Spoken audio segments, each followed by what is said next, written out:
బాగా ట్రెండింగ్‌లో ఉన్న చికెన్ బోర్తా రెసిపీని అయితే ట్రై చేసాము. నిజంగా టేస్ట్ అయితే చాలా బాగుంది. మీరు ఒకసారి ట్రై చేయండి.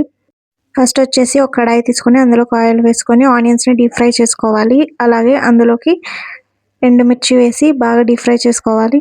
అలాగే అందులోకి కరివేపాకు కూడా వేసి వేయించుకోవాలి. అలాగే వెల్లిపాయలు, పచ్చిమిర్చి కూడా వేసి బాగా వేయించుకొని పక్కకు పెట్టుకోండి. ఇంకా మన ఛానల్‌ని ఎవరైతే ఫస్ట్ టైమ్ చూస్తున్నారో ప్లీజ్ సబ్స్క్రైబ్ చేసుకోండి. ఇప్పుడు ఇవన్నీ వేగిన తర్వాత ఒక కడాయి తీసుకొని అందులో ఆయిల్ వేసుకొని మనం చికెన్ అయితే వేయించుకోవాలి. ఇప్పుడు అందులోకి కొంచెం పసుపు వేసి, ఉప్పు వేసి బాగా మగ్గనివ్వాలి.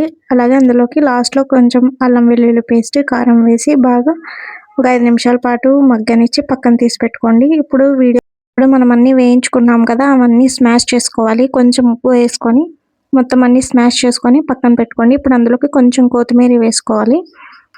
ఇంకా లాస్ట్‌లో చికెన్ వేసుకొని బాగా మిక్స్ చేసుకోండి. అంతే అండి చికెన్ బోర్తా రెసిపీ. ఈ వీడియో నచ్చినట్లయితే లైక్ చేయండి.